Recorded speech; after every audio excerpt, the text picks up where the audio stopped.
I'm so curious, what kind of backstory were you given on Smitty? None. I wasn't given any backstory, but what I assumed, I was only supposed to do one episode. In season one, I came on for, I think it was episode 14, something like that, in season one.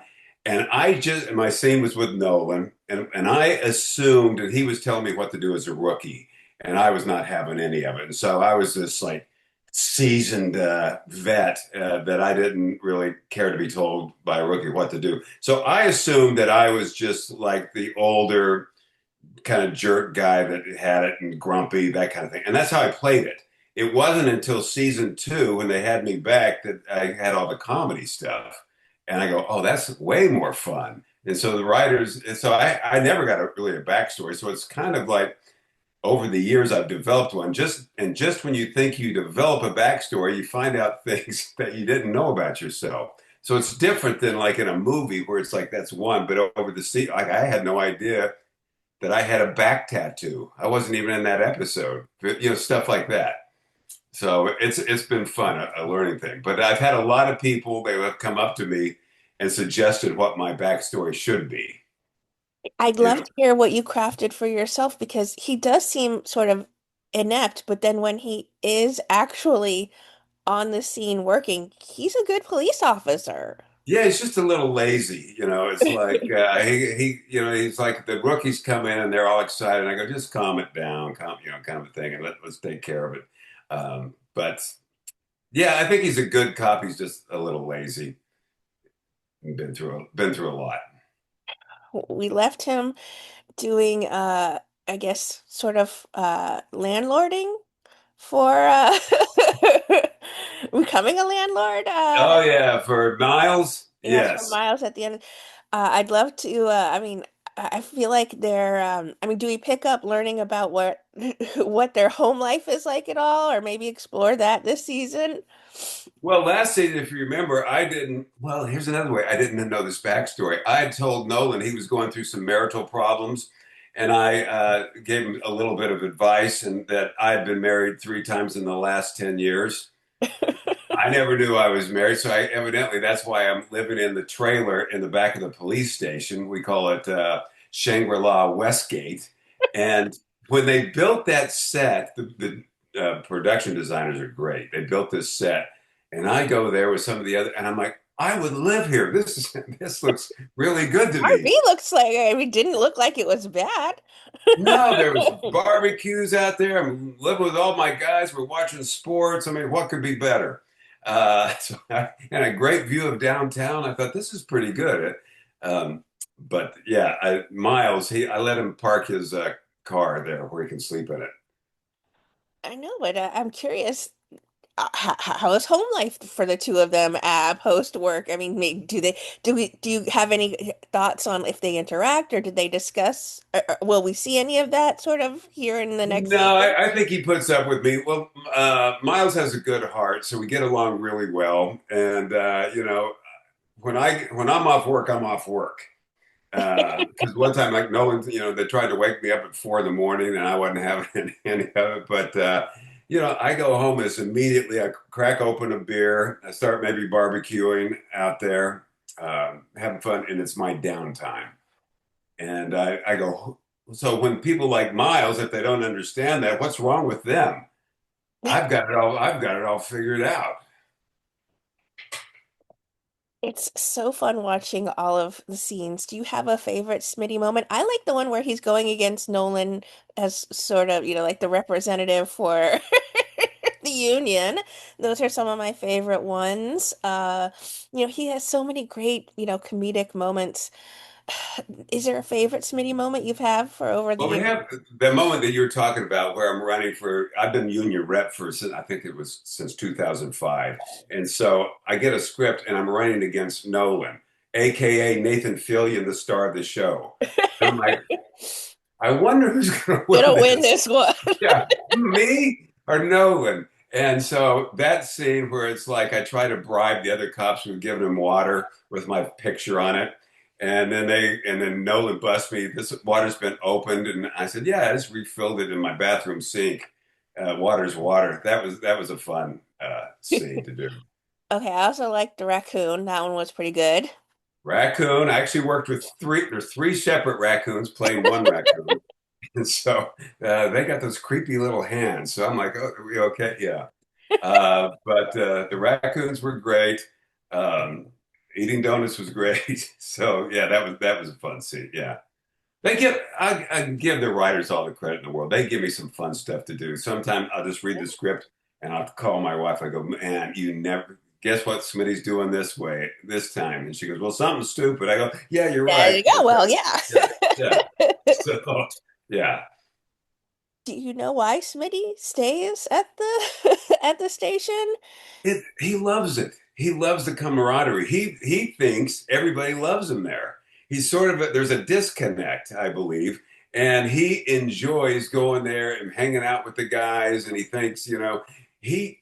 I kind of play him like he's still got the mentality of a junior high kid. And I have friends that are my age that still act that way. And it's for actors to still like kind of be in touch with their youth. It's a great thing. So it's that joyfulness, and so I'm having a lot of joy doing it. And then I come up with these schemes sometimes that I think it's going to benefit me, but they don't. Um, but like I eat a lot of candy for I some was gonna reason, say you're and I actually eat it. And sometimes I bring my own. You know. I mean, you seem so not at the morning meetings, you seem, pretty over it, but at the same time, if someone gives you an assignment, you do it. Yeah, You take begrudgingly it sometimes. seriously. Yeah. And I'm always looking for a way to crack a joke in the roll call scenes, so that, but, and then of course I get to look like you're so stupid, but I think it's great. Everyone on the show is just wonderful. Do you enjoy crossing paths with certain officers or clashing heads or, interacting with specific actors, co-stars you have? Oh, it's all of them. There's not one actor on this show I don't love doing scenes with. I tell you, it's really, and I'm not just saying this, it's sort of just like a love fest when we get there. We have a blast together. Everybody is so cool. And it starts with Nathan, he's the star of the show. And when he's that cool, who's gonna, have any ego kind of a thing. But nobody does. And I've worked on other shows where there's been difficult actors. Nobody on this show is. And it's like, oh, I get to work with it. I've not got to work with Jenna Dewan yet. I've not had a scene with her. She's the only one I haven't. And, I've heard such great things about it. Hopefully that will happen soon. But yeah, everybody's great. Even, yeah, all of them.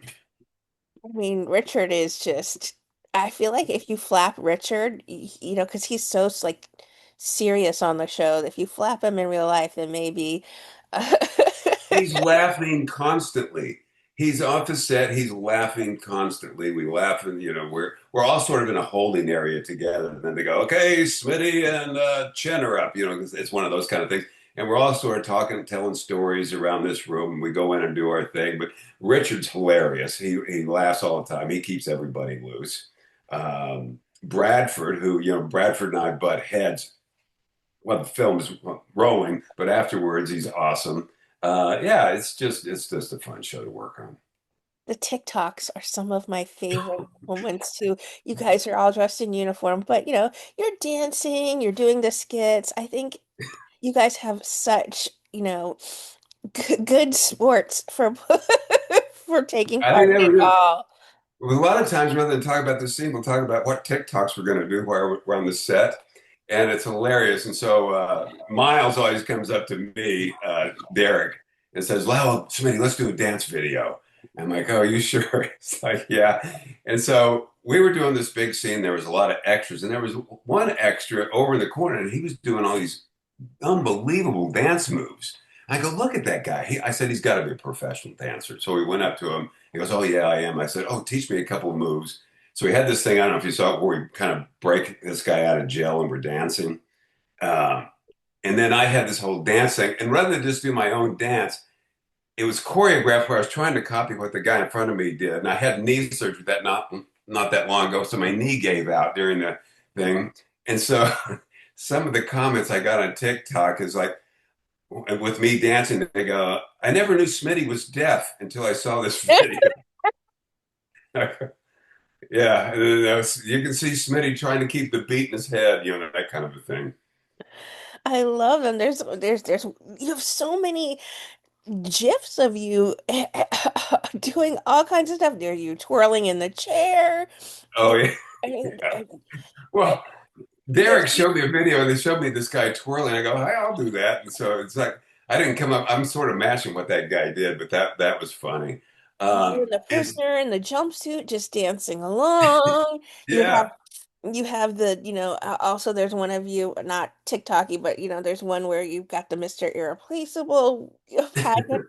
And then, yeah, I just think of where it goes, help me go, the point where you're trying to bribe the girl to help you go viral. yeah, with a candy bar. The candy bar. I mean, and then there's one of you throwing the donuts in front of the raccoon. It's like, Yeah, yeah. yeah. What does that mean to you, Brent? That you are just a social media darling, I guess is what Oh, what it means. dang, man, I got to tell you, Jamie, I would have never in a million years guessed this was going to happen.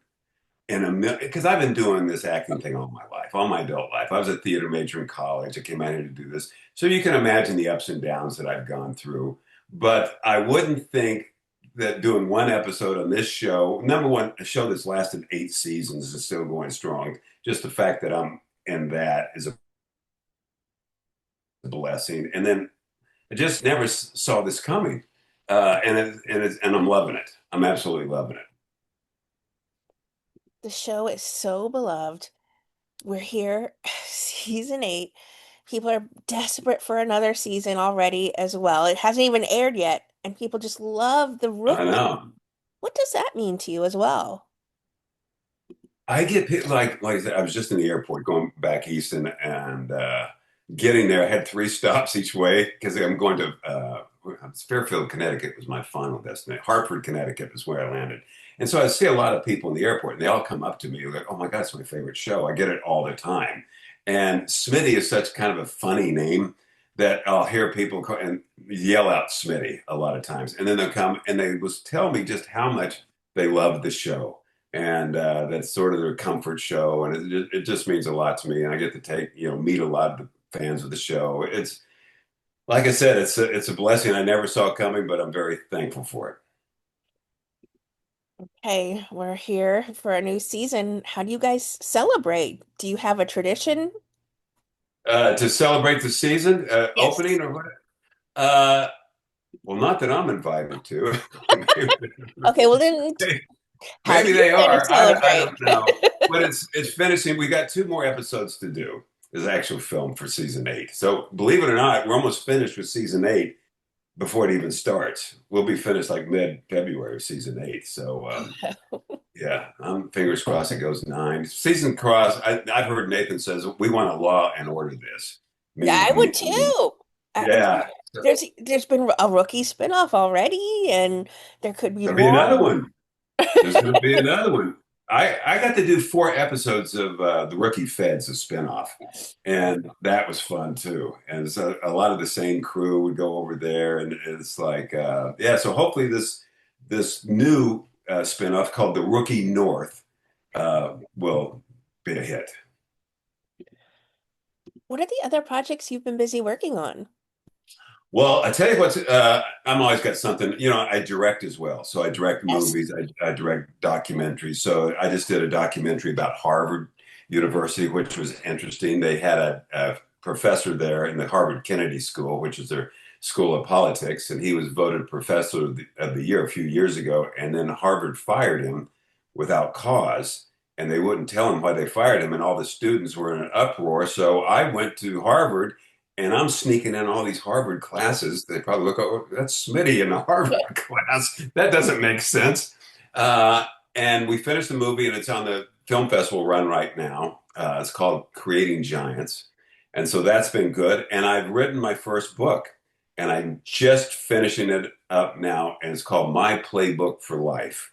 And what it is, since junior high, I've always read self help books. There's always a self help book or a biography of somebody I admire that's on my coffee table 24/7. And so I take these books that I read and I underline all the things that can apply to my life. And I've made a journal over the years. And so there's a book, Meditations by Marcus Aurelius, one of the Stoics.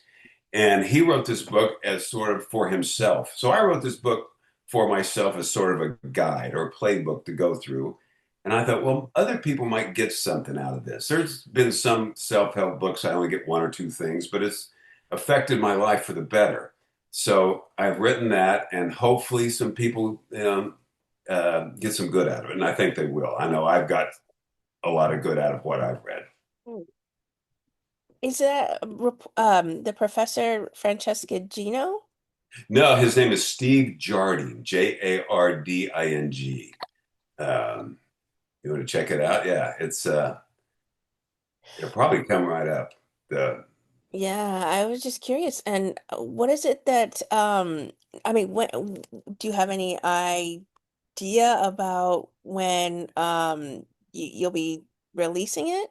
No, it's out. Well, as far because it's a short film, it's only 21 minutes long. So it's right now it's doing the film festival circuit, and we'll put it up online like YouTube or something later. But I've got to do the film festival circuit first before I do that. But I basically did it, because these two other Harvard alumni reached out to me, contacted me because I had a documentary at Doc NYC, the biggest documentary film festival in New York. I had a documentary about the modeling Amazing. industry. Oh, you know that? It's just yeah, I'm it's Yeah. So anyway, they contacted me from that, and they got me in these classrooms at Harvard. And they sent me out, to the Capitol building to, I interviewed Mark Warner, the senator from Virginia, and they with a lot of stuff, and they're all singing Steve Jarding's praises. And why would Harvard get rid of their most popular professor? At Harvard, you have to bid points to get in classes. And his class always got the most points. His classes were packed. And there could be the thing that other professors were jealous of him. And you think, well, that's silly. But then I look back and I do a little research on, like, in the Bible or in Shakespearean plays, what jealousy does to people. Uh, that that high up too for professors. Yeah, professor of the year, and I was in his class, and they just loved him, And when he gave his closing speech, we filmed it, and all the students like mobbed him afterwards. Tears were flowing. Yeah, and unfortunately, and I don't blame Harvard. Nobody at Harvard would talk to me. I reached out to the president, the dean of the Kennedy School. Nobody there would talk to me. I had one professor that talked to me and basically said, if you are a very popular professor at Harvard, you got a target on your back already. And it's like, I go, why would they do that? As it goes. But Harvard's a school with $50 billion in endowments, and they still charge the best of the best students in the world tuition to come there. How are they going to even spend $50 billion with the V? Yeah. I didn't have to worry about going to Harvard myself. Did that person talk to you off the record or on the record? Like, Oh, the other professor? yeah. Oh, it's on the record. It's in the film. Wow. Yeah. And I couldn't believe he had the courage to do that. And so, yeah, and he unleashed on Harvard. It says he says I turn away a couple hundred students per semester. I take 56, and so many people are saying how he changed their lives, and it's just the saddest part. It sounds like he really loved his job too. Loved it. Loved it. Yeah. And he's from a small town in South Dakota. I went to South Dakota and I, interviewed some of the friends he grew up with. One Oh, guy works at a car dealership and they go, Steve Jarding, we used to go fishing at the creek. And it's really very homespun. But I mean, if I introduced you to him right now, you'd absolutely love him. He's so likable. So it's a mystery that unfortunately I never got the answer. Just conjecture. What it could be. It could be jail. Nobody would from Harvard would tell me. We'll keep pushing to Yeah. get attention for him Yeah. and the wonderful work he does. Any of the festivals would be lucky to have this. Oh, thank you. Thank you. Yeah, it's we just played at a festival out here in California and people were like, could this really happen? Oh yeah, yeah. It's Terrible.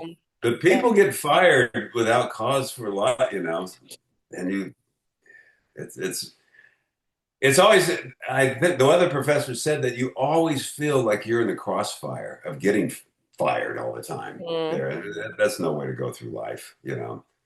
Sometimes as an actor, we feel the same way. I was Like, literally I just got to about the to end of bring the script, that did Smitty get a bullet in the head? Oh, Smitty lives.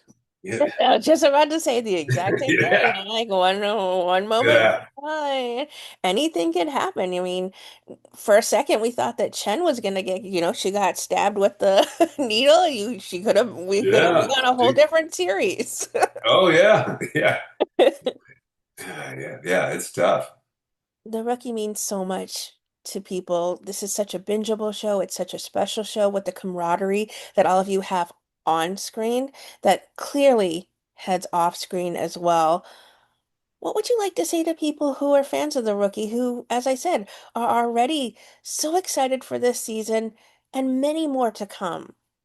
Well, we're just excited, probably more excited because we get to go do that. I mean, it's hard for me when I'm walking to the set not to smile from ear to ear. I get in the car. I live about 30 minutes away. I live in north of LA. And I get in the car and I go into Smitty mode. I lose a few brain cells, but it's a good place to be. It's like, oh, I don't care. I don't get this. It's like with all that's going on in the world, he just bumbles through and has a big smile and stuff. So I tell any of the fans, and it's not just me because I've heard the others too. We just love it. We're on the makeup trailer together talking, and it's not just the actors. We have an incredible crew. It's all these familiar faces that I've known for 8 years, and they're all great. We're all hugging each other, and it's just great. The writers are incredible. All the directors they bring in are incredible, and I know it sounds weird, but it's kind of just a love fest that I just knock on wood. Is this really happening? I don't want it to go away. That I personally look forward to many more seasons. You guys have such this beautiful, special bond that's so unique. Um, I cannot wait for this season and it's just exciting to keep watching you guys. They go to Poland this season. Yeah, I mean, it's Alexi just does an insanely great job on this show. oh yeah, It yeah. starts at Alexis. the top and you just do it. Every single one of you is a part of this special show that makes it the perfect cog to align it to be this special series. Oh, well, thank you so much. It means a lot. Most of us are going to this convention in Paris in May, and there's a lot of them. I'm bringing my wife there. It's going to be a blast. But there's a lot of fans in Europe and Australia, all over the world. We get fan letters from like literally all over the world. That they sent me a photo. There's like 12 young girls standing in Vienna, Austria, wearing Smitty shirts. And I couldn't believe We it. I have was a like, what the fandom. yeah, it's crazy. Eric Winter and I were next to each other in the makeup chair about a month ago, whatever. And we were both talking about how many young people watch this show. We would think it would be like older people, but I get No. more young people. I would think they're on YouTube or something. I wouldn't think they'd be watching episodic television. But yeah.